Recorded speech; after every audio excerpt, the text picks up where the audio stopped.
Racing takes place out at Turffontein on the Standside track on Thursday the 9th of November 2023. We've got 9 races on the program and race number 1 gets underway at 12:15 over the 1400 meter trip. It is the maiden plate that will kick off proceedings on the day. The bipod will commence in race number 2 at 12:45, and joining me on the line is Alistair Cohn. And Alistair, how are you doing? How's everything going your side? And obviously lots to look forward to in terms of the racing world. We saw the Melbourne Cup just yesterday, and fantastic for I think it's Mark Zara that he went back to back, but lots going on. Yeah, and the weird thing is that without a fight, I called in Dubai when he ran second to Hukum on Super Saturday, so I'm familiar with the horse, so I thought that was pretty cool. Melbourne Cup's a sensational event. I mean, for me, there are better races on the Australian calendar, the Cox Plate and various others. I mean, the Melbourne Cup is a glorified Gold Cup.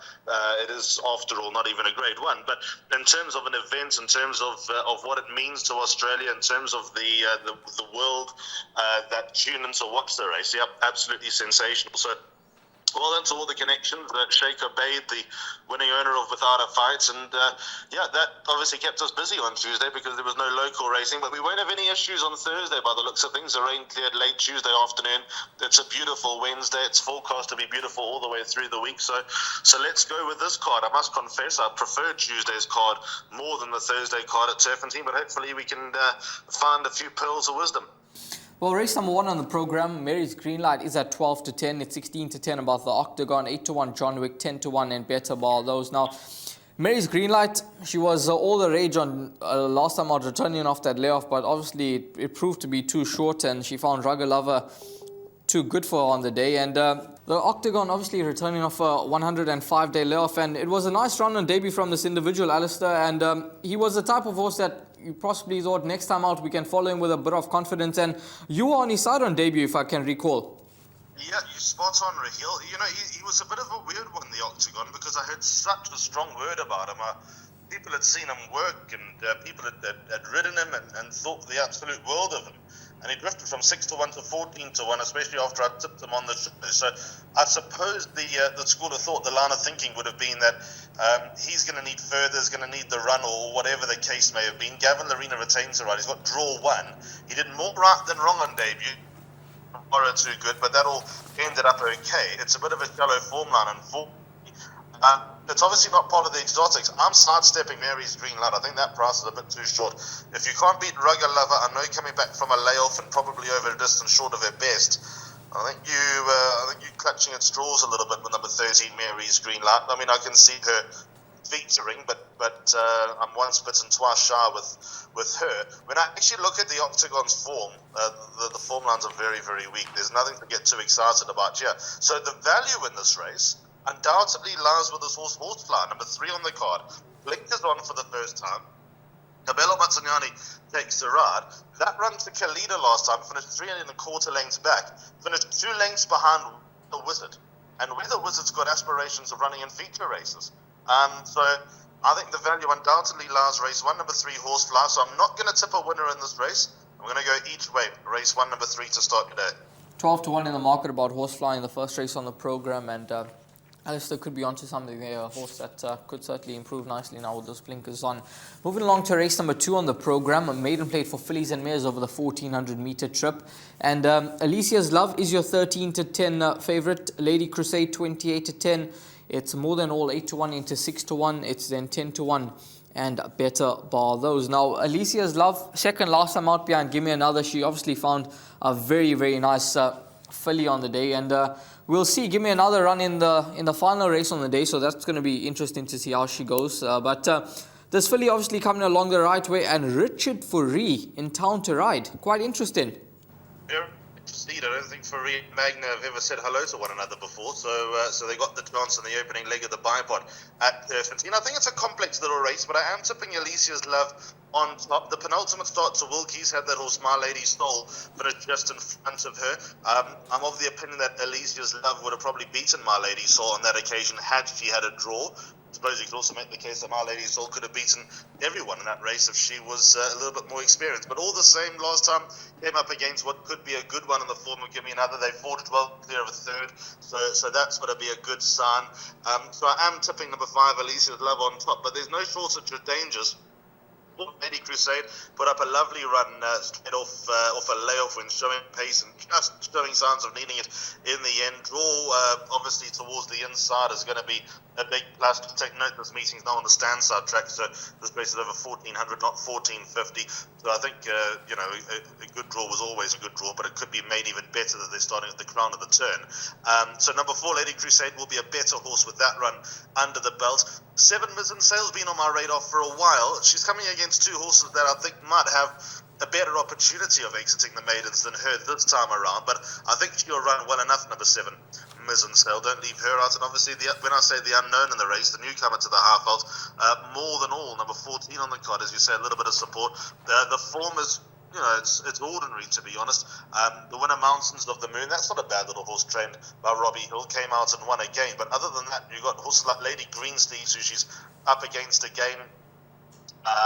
There's Freedom Square, she's average. Madame Pompadour got a win or two to come. So barring the winner, there's nothing else out of that form for number 14, more than all. But Calvin Abib takes the ride. He's riding very nicely, so she could get a blow. And so in order of preference, 5 and 4, I'll be shocked if we miss out in the bar pot with those 2 numbers. But 7 and 14, certainly worth watching and considering. This horse number 4, Lady Crusade, does a 12-day backup not concern you in any way? Because it was close to a year off the track, and she's obviously, it could just be proven that it's a flat run, or do you think she'll be able to handle it? Yeah, that's a possibility. That was in the back of my mind. But, if there's one yard that can around the country, I'd say it's Brett Crawford. He does get his horses back after a break in good fashion. If something does catch her out, it probably could be something like that. But I'd rather not look for the book for number 4, Lady Crusade, because I was impressed enough with her first run back. Yeah, quite right. She did run a very nice race, and there was some long shot support for 16-1 into 7-1, and number 4, Lady Crusade, numbers 5, Alicia's Love, and maybe even a horse like number 14, More Than All, could certainly get involved in race number 2. Moving along to the third race on the program, 2,400 meters a trip, and this is a maiden plate. 1 is the off time. Alicia's Love is your even money favorite here, 14-10 about Exhale. It is then 10-1 and better bar those. Now, to be quite frank, it's a very, very shallow maiden, and obviously Alicia's Love, she's a filly that's taken on the boys, and over this extended trip, she gets the weight allowance, 52.5 on the back. Trying the trip for the first time, that's obviously gotta be a question mark whether she'll see it out. And then you've got this horse Exhale, who should love every inch of this 2,400 meter trip, but he's got to concede 7.5 kg. So is it a straightforward 2-horse race, or can you make a case for any other runner? Because I don't see a lot of these runners having much going for them. No, you can't make a case for anything else. When best of the rest is a 20-run maiden in the form of Harold the Duke, you know what you're kind of running into here. I make Azaleas for All the best bet of the day. Raheel, draw 1, going this trip for the first time, runs like she'll get the trip. Muzieni takes the ride. The other key with number 7, Azaleas for All, is that she's met...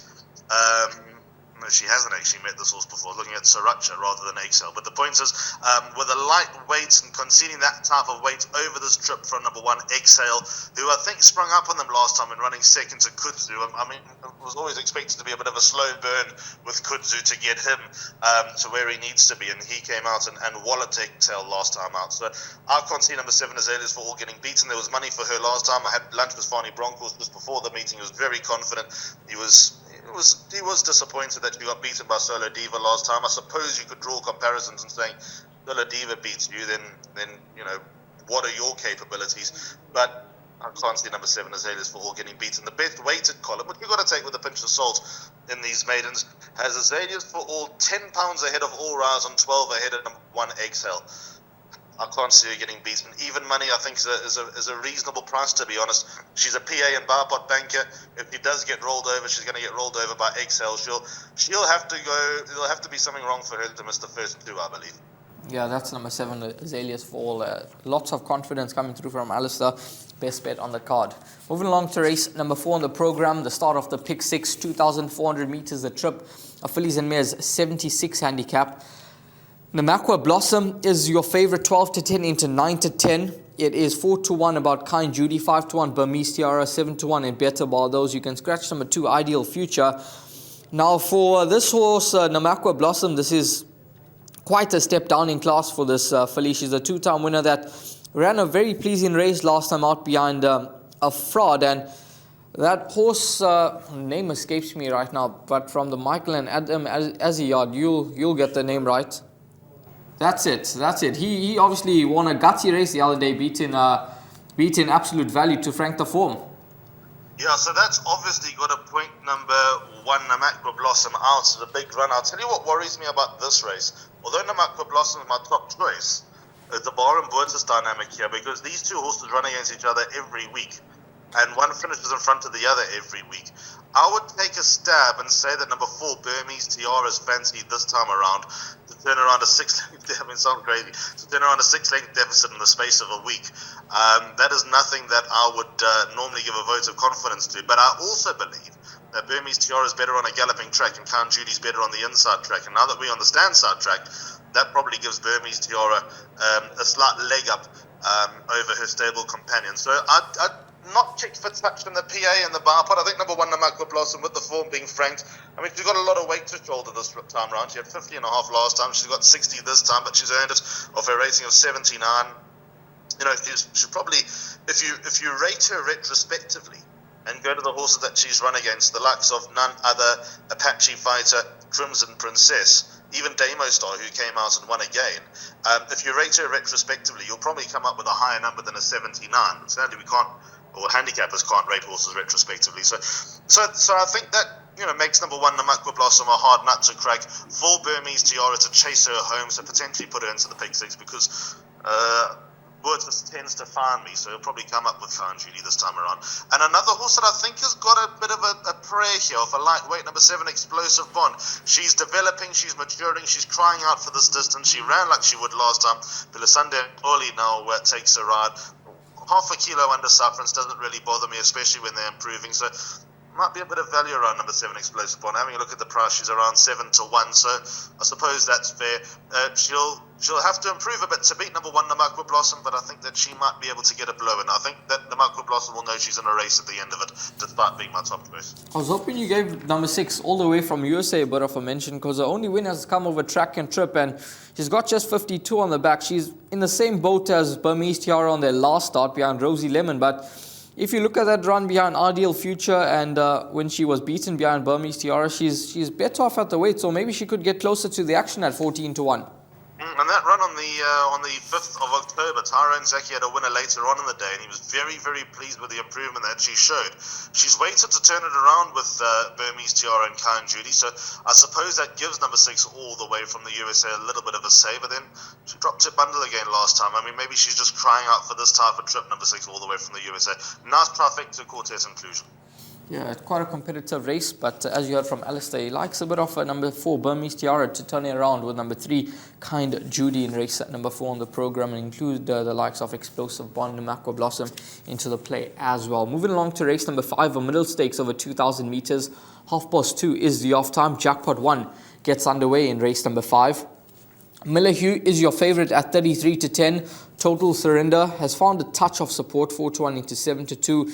9 to 2 about Home of the Brave. It's then 5 to 1 about Perfect Witness, 6 to 1 and Better Bar Those. Now, this horse, Miller Hugh, is obviously in cracking form. He's such a consistent sort of late ever since coming over to the Highveld, and draw number 1 over this trip. Maybe he'll be able to get closer to the action, because he hasn't had the best of draws in recent starts, but it's not a race where I think you can be too confident on anything unless you obviously like something quite strongly. I think Perfect Witness, Home of the Brave, Total Surrender, they'll all have their supporters here, and number 3, Destiny of Souls.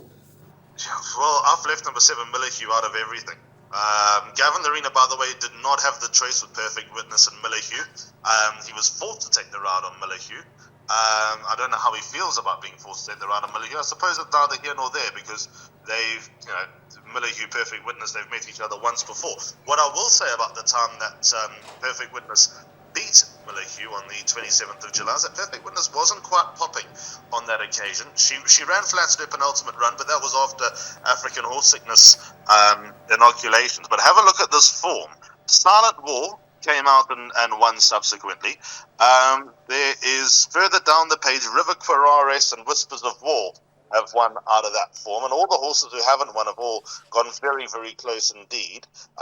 Then also out of the race that she won, beating Millahue, Destiny of Souls came out and won, Imperial Master came out and won, Zuzan came out and won. They've been winners left, right and centre. Whispers of War, there are tons. So the form on offer from Perfect Witness is quite inspiring. Hard fought win last time, but that's going to be her way. She's a grinder. She needs a hard ride. She's never going to look pretty in winning. And the other aspect with Perfect Witness, when last did you see a horse win 3 races off the same rating and stay the same rating? He won off a 97 on the 6th of June. 3 wins and 2 nice runs later, she's still a 97. So there's the case. The number 5, Perfect Witness. As you say, it's not a race that you can get overly excited about. My suggested bet is Jackpot 2, so there are lots of horses that you'll need to respect. 3, Destiny of Souls, I know is held in fairly high regard. 6, Home of the Brave should be whacking away. 7, Millahue also, despite the fact that I'm not a fan of this on the day, out of draw 1 on the stand side track, there's enough to suggest that his supporters can't be put off. A 9 Total Surrender off a lightweight has also got something about him. I think the more he races, the better he'll be. So it's a complex little race, but I just keep looking at the fact that Perfect Witness is so nicely treated by the handicapper. Hopefully it stays that way. Yeah, she's a 3-time winner without a penalty. You're quite right there, number 5, Perfect Witness. She could be the right horse in the race once again. Best weighted horse in this contest, and she runs well at the course. 2 wins from a 14 start, and she's in a good space at the moment. So definitely one of the leading lights in race number 5. Moving along to race number 6, an MR 96 handicap that will be run over the 1,000 meter trip. And Cliffhanger, he's at 22-10. Good to see him back in action. It's 5-2 about Ziasha, 9-2 Rulership, 7-1, and Better Bar Those. This is actually quite a nice race because these 3 horses that top the betting boards are fairly decent sorts. And Cliffhanger, obviously the most tested, given that he won a Group 3 and he's got Gavin Larina aboard. Rulership, I think he's actually a horse that will have a lot of success over in the Highveld. And then this horse Ziasha, who beat a Group 2 winner in the form of Swing Upon a Star. Now, I think he'll have his work cut out in this contest based on the fact that he just took on probably unfit horses last time out, in the sense that they would have obviously come on with a run. But these top 2, that Rulership, Cliffhanger, do they form part of your top 2, or you like Ziasha? Cliffhanger, definitely Raheel. The dynamics of this race has changed a bit after I looked at it, because high number draw down the straight is where you want to be, and this horse was drawn 1 on the inside track initially, so that might just take the step out of the with number 2 Cliffhanger to an extent, despite the fact that I think that he's a very nice horse. My suggested bet is Jackpot 2, and I've got 4 runners here. I've left number 1 Rulership out. He's got a lot of weight to shoulder. I mean, you can carry weight, you can't give start. Maybe he's up run for the yard. Interesting combination there, Tony Peter and Cecil Bates. I wouldn't have put them together too easily. There's a horse here at a price, though, that I think is a huge runner, and that's number 3, Ragnar Lothbrok, with Pierre Strayham on board. The rain that came earlier this week is going to help this horse to no end. I've called him a few times down in the Cape, and the wetter, the better. I mean, it wasn't a deluge of rain, but it was good, consistent rain for nearly 24 hours, so the sting will most definitely be out the ground. I'll be surprised if the going is good. At the time of recording, there's no track report in, but I think it will be good to soft at worst on this meeting here at Turffontein on Thursday. So that will give number 3, Ragnar Lothbrok, a little bit of help in the going. I thought that the seasonal debut was fair in the listed Golden Loom. But at 7.5 lengths, the dice, he ran like he needed it. I think he did need it. Rating stayed the same. He got really dropped coming back from a low. I'd expect number 3, Ragnar Lothbrok, if not winning, to run a huge race. And then 9 and 10, Ziasha. Look, you say that he beat unfit horses that were targeting races in the future. You're 100% right. But the fact that he was able to come back, I think, is an attribute that is pleasing for Ziyasha. He does run under a penalty, so according to now up to a 102 and his weight is 58 kilos, so that might slow him down. And then number 10, COVID Operator, another real trier off a lightweight, drawn in the middle of the pack. He can come towards the outside because it is a way of running to drop in. Last time tried 1,200 meters, too far for him. Back to basics, the trip that he's won all his 5 races over. Not going to let him run loose. So 2, 3, 9 and 10 for me in Jackpot 2, which is bizarrely my suggested bet. Yeah, I'd just suggest maybe include number 1 Rulership into the play, horse that the yard obviously thought a lot of him as a 2-year-old, and unfortunately he just had a couple of issues. He's a horse that has had wind surgery as well, so yeah, if it wasn't for breathing issues, the Michael Miller yard, they thought that he would be a he'd be a top division horse, so he's maybe one to keep an eye on. But Cliffhanger, Ziyasha, but you've heard from Alistair. Number 3, Ragnar Lothbrok at 14-1 in the market. That's his value in race number 6. Race number 7, and fillies and mares 90 handicap over 1,400 meters. 15:40 is the off time. Runaway Bomb, your favorite at 3-1. It's 7-2 about Cape Lights. Key Element, Quasi's Lady at 6-1. 8-1 October Fair. It's then 12-1. And better bar those. This filly, Runaway Bomb, she was obviously set to run on Tuesday in the Bandon meeting, but they've managed to find a race for on Thursday, and luckily they accepted because she can take her place and got just 52 kgs on the back, but she's no doubt going to be tested in this contest. Yeah, I've left it out, and I'm questioning myself. I have. My numbers here are 2, 4, 5, 6, 7, and 9. It's a very, very tricky race here, Raheel. My top choice is number 2, Cape Lights. I know that Cape Lights beat Runway Bomb last time, and Runway Bomb has 2 kilos to play with for a quarter. But I thought that Cape Lights would have been she lose the fact that she was bumped at the start and lost the rein and was hanging all over the place. I know that she's been quite prolific on the inside track. 2 of her 3 wins have come on the tighter surface, but I'm also of the opinion that she's not going to have her legs tied up on a more galloping course. She'll have more time to settle, more time to run at them. So I think number 2, Cape Lights, probably overpriced in theory here with number 10, Runway Bomb. I think the big price horse here that can run well is number 4, Escape Artist, under Donald Geertsen. You might think I'm a bit crazy for him. She's a 14-1 shot. On a line through Cape Lights, she's got Cape Lights absolutely holding that run on the 23rd of May, over 1,600 meters on the inside track, and over 1,400 meters on the stand side track. Coming back fresh, a lot of Tarry horses that have come back fresh this season have run well, and even one Troppo Veloce coming to mind. So now that Tarry's back in form, I wouldn't fear putting any of those horses in. 5, Quasi's Lady, coming back from 4 on the spin, dropping in distance, but that might be something that catches her out. But with that said, I wouldn't want to leave out a horse that's 1-4 on the spin, because she's just getting better and stronger, and Alec Laird, I know, is very happy with how she's doing. 6, Key Element, being a youngster with high aspirations of a rating of 98, so to draw 1, fell across the line to beat I Am Regal last time. That form line has proven to be very disappointing indeed. Lady Calavera's run second. Everything else there hasn't done much, but I know Paul Matchett thinks Key Element has potential to run some races in the Wilgeborstrift Triple Tiara. 7, October Fair, I think you could take that last run out of the picture, because Champagne Cocktail is just a level above. So ignore that run, and also being sparingly raced, she should be better now with a couple of runs under the belt. And then number 9, Just Be Nice. Drops in class. Diego de Gavea back on board. Her work is good. She's got a nice light weight on her back. Ignore that run to Key Element, because she needed that run quite badly. Standside track might be a little bit of a worry, but she's another one that's overpriced. Tricky race. The last half of the card is very tricky. Very, very tricky race indeed. And the horse Belvedere, I know that she's returning off a lengthy layoff, but Pierre aboard for Joey Soma, that's a combination that's in form. Yeah, absolutely, but too short, isn't it? Belvard, 1,400 meters. I know she won a 1,400. That was a maiden against Shikoku. I think Shikoku's still a maiden. So, I'd wait for her to have a run or two under the belt before we can go with number 1, Belvard. And also, tragic a fan as I am of Pierre Stradom, I think that he's the best I've ever called through binoculars. I don't think Strike is the right man for Belvoir. The strong, vigorous, forceful guys like Kamalo, I think, are the right people for Belvoir. That's the way I see it anyway. Yeah, I think you could be quite right there with horse number 1, Belvoir. Race number 7, trapping contest, and include as many as you possibly can. Race number 8, the penultimate race on the program, an MR 82 handicap over 1800 meters. 4:15 is the off time. Mondial, your 18 to 10 favorite. Player at 5 to 2. It is 6 to 1 Vesuvio, 7 to 1 Little Prince, and then it's 8 to 1 in Better Ball. Though scratch number 4 Willows Express, and that does affect the market in quite a way.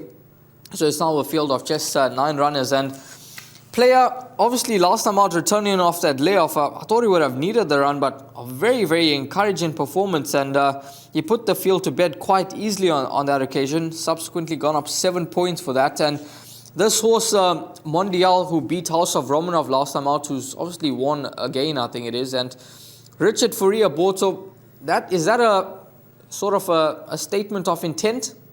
Yeah, possibly, because the Aussies and Fourie in Cape Town have forged a very interesting relationship. Another winner for them over the weekend with Andy's girl. So they're getting to know each other and understand each other quite well. Mondial stepping up in distance, absolutely no worry for me at all. Turffontein standstill track, no worry for me at all. Going straight out of the maidens into this level shouldn't be a worry, because if he's going to be a racehorse, he ought to win this.